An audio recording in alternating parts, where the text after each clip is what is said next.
Alhamdulillah, wa salatu wa salam ala rasulillah. Je vais vous parler un petit peu de ces versets qu'on a lus dans Salat Subh. أعوذ بالله من الشيطان الرجيم وإذا مس الإنسان ضر دعا ربه منيبا إليه. Quand l'homme est touché par un mal, il appelle son Seigneur en l'implorant et en se soumettant. ثم إذا خوله نعمة منه نسي ما كان يدعو إليه من قبل. Ensuite, quand tu lui donnes un bienfait, quand Allah lui donne un bienfait, il oublie tout ce qu'il a invoqué. وجعل لله أندادا ليضل عن سبيله. Et il donne à Allah des égaux et pour égarer de son chemin. Donc il s'égare. Et puis il va résoudre ses problèmes avec les péchés, en demandant à d'autres qu'Allah, en s'engageant dans d'autres choses, en mettant l'islam de côté, la religion, le din.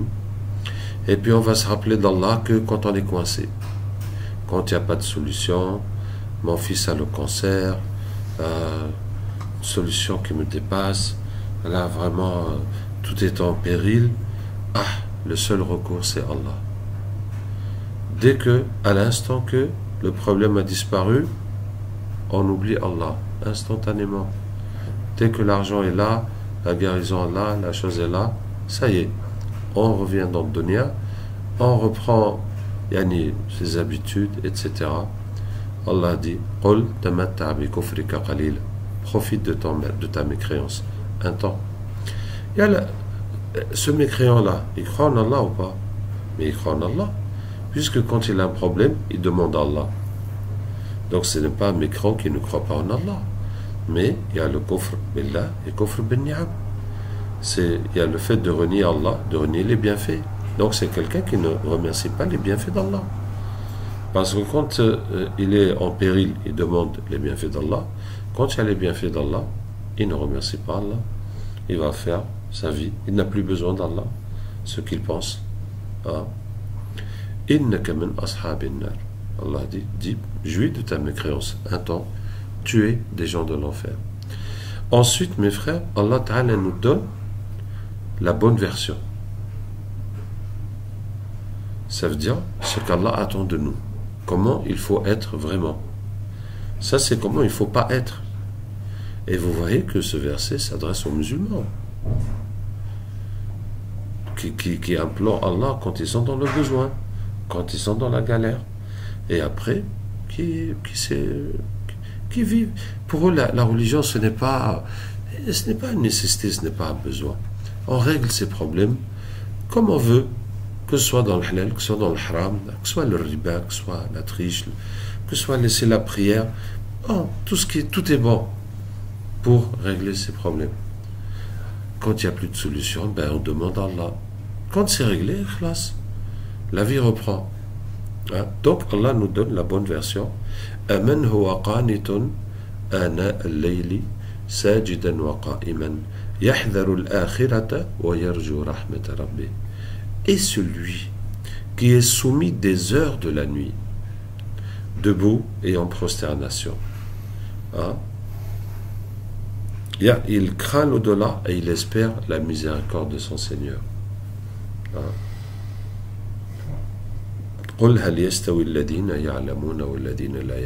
Dis, sont-ils égaux, ceux qui savent et ceux qui ne savent pas? Et vous voyez qu'ici la connaissance, le savoir dont Allah parle, ce n'est pas la connaissance, c'est la foi. Parce que qui ne connaît pas qu'il y a le paradis et l'enfer et que c'est pour l'éternité? Tous les musulmans connaissent. Mais c'est le fait de le sentir, comme on voit dans le captage, les djinns, quand on lit, ils le voient. Quand ils le voient, mais c'est fini. Il n'y a plus rien qui les retient de devenir musulmans. Il n'y a plus rien qui peut les freiner, parce qu'ils le voient. Donc, cette connaissance, ce n'est pas connaître beaucoup de hadiths et de choses, c'est que le cœur soit imprégné. C'est la connaissance du cœur. Tu connais comme si tu l'as vu. C'est ça de connaître, que ça te touche et que tu agisses en conséquence. Sont-ils égaux ceux qui savent et ceux qui ne savent pas? Seuls les intelligents comprennent. Donc regardez mes frères, nous ici nous sommes des pratiquants. Quand on entend que les gens, quand ils ont un problème, ils demandent à Allah, quand le problème est réglé, ils oublient. D'accord. Maintenant parlons pour nous-mêmes qui sommes pratiquants et on essaie de faire les efforts de din. Qu'est-ce qui peut t'arriver qui va t'empêcher de dormir toute une nuit?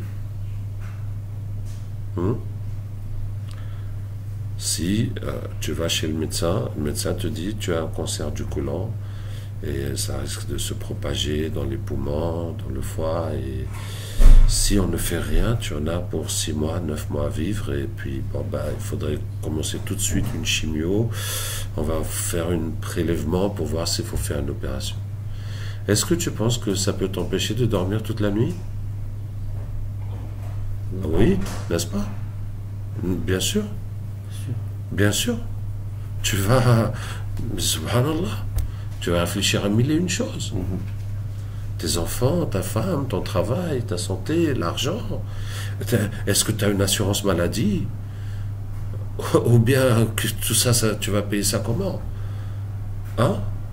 Ou bien tu vas penser, comment je... Bon, laisse tomber ça, je vais me préparer pour l'au-delà. Non, on va penser à tout faire pour rester en vie.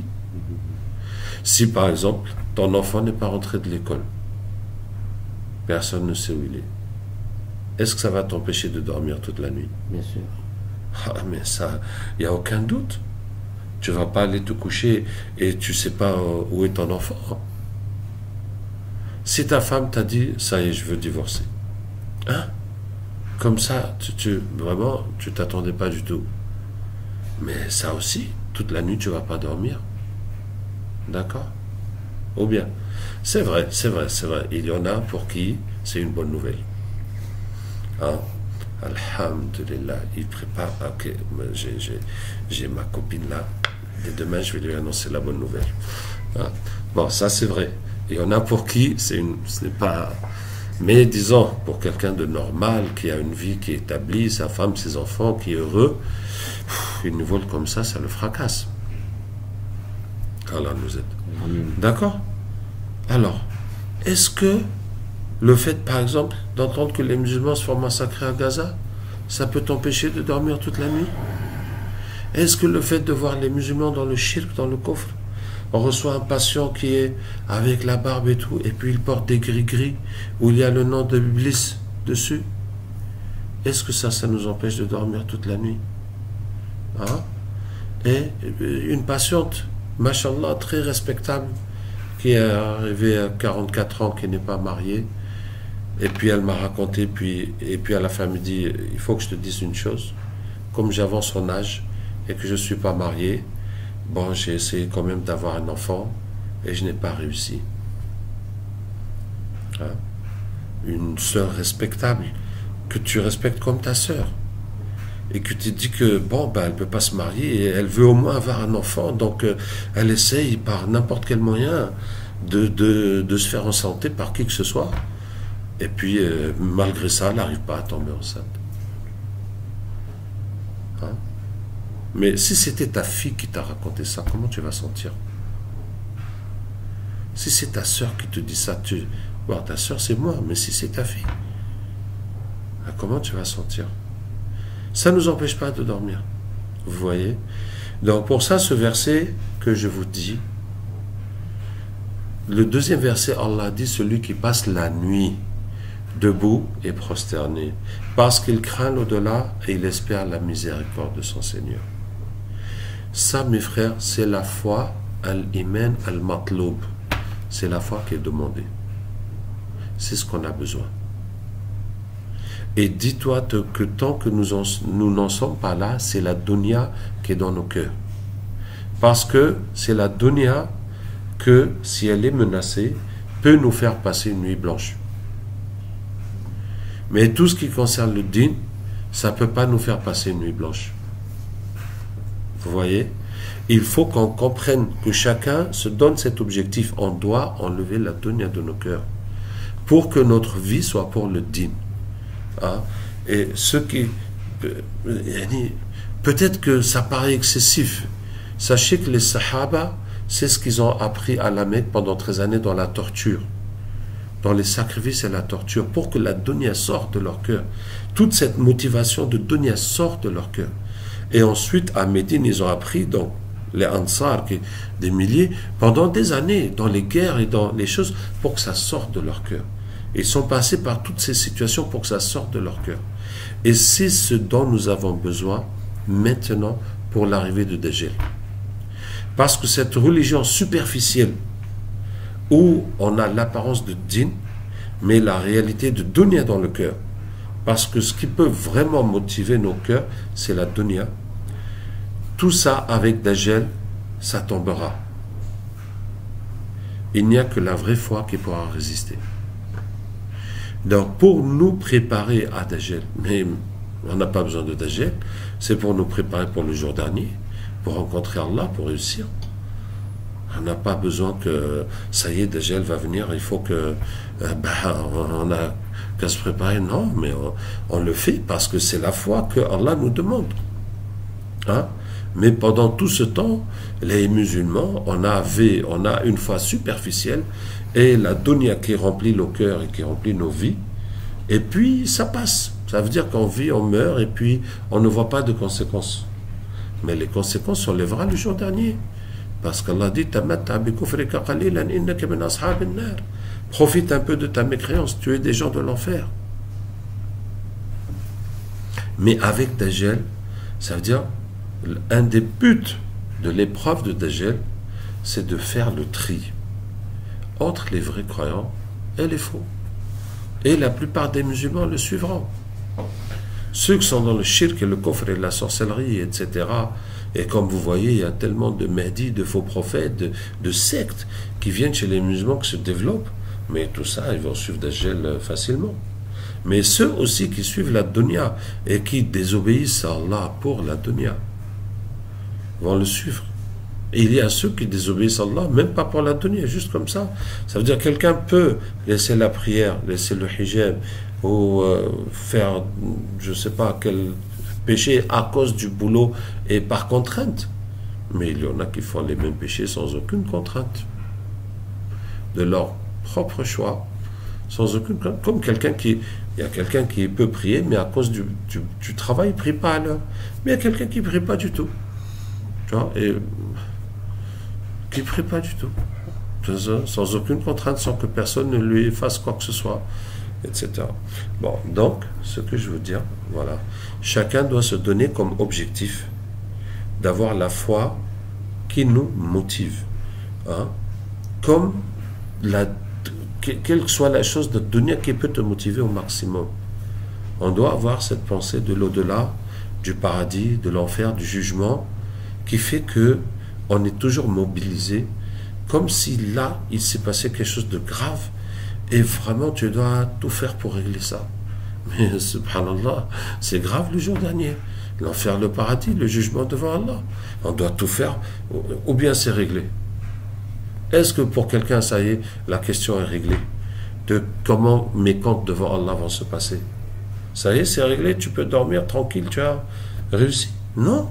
Donc, tant que c'est pas réglé, c'est une urgence absolue. Ouais. Donc, toutes les choses qui motivent nos cœurs, qui peuvent nous faire passer des nuits blanches, ou même qui nous motivent, il faut travailler à enlever ça de nos cœurs. Il faut travailler à enlever ça de nos cœurs. Hein? Parce que c'est comme une balance. Le din, la dunya. Allah, les créatures. Hein? C'est la place d'Allah qui est prise par les créatures. Il faut enlever les créatures, rentrer Allah. On ne peut pas garder les deux. Hein? La plupart des musulmans, ils connaissent ça, mais ils oublient. On est des oublieurs. Est-ce que c'est... Les rappels, il faut qu'ils soient récurrents ou bien... Moi, je sais c'est quoi le principe d'environnement. C'est ton environnement extérieur qui te fait oublier. Qu'Allah nous aide. Moi, je vous dis, chacun doit penser à sauver sa peau avant tout. Hein? Les autres, on motive, on explique, on fait ce qu'on peut. Mais tu n'es pas sauvé d'abord. C'est ce qu'on dit dans la da'wa depuis toujours. Celui qui fait da'wa pour changer les autres, la da'wa sera difficile pour lui. Mais celui qui fait da'wa pour se changer lui-même, ben, ce sera facile. Parce que les autres peut-être qui ne te suivront pas, etc. Mais toi-même, le résultat que tu as pour toi-même, ben, ça, c'est ton acquis dans ta vie. C'est ce qui va t'accompagner dans ta tombe et dans ton éternité. Voilà. Donc, subhanallah, Allah nous dit ça dans les versets d'une façon très simple. Hein, voilà, et des choses qu'on reconnaît dans notre vie. Qu'Allah nous aide et nous guide et qu'Allah corrige nos cœurs. Wassalamu alaikum wa rahmatullahi wa barakatuh.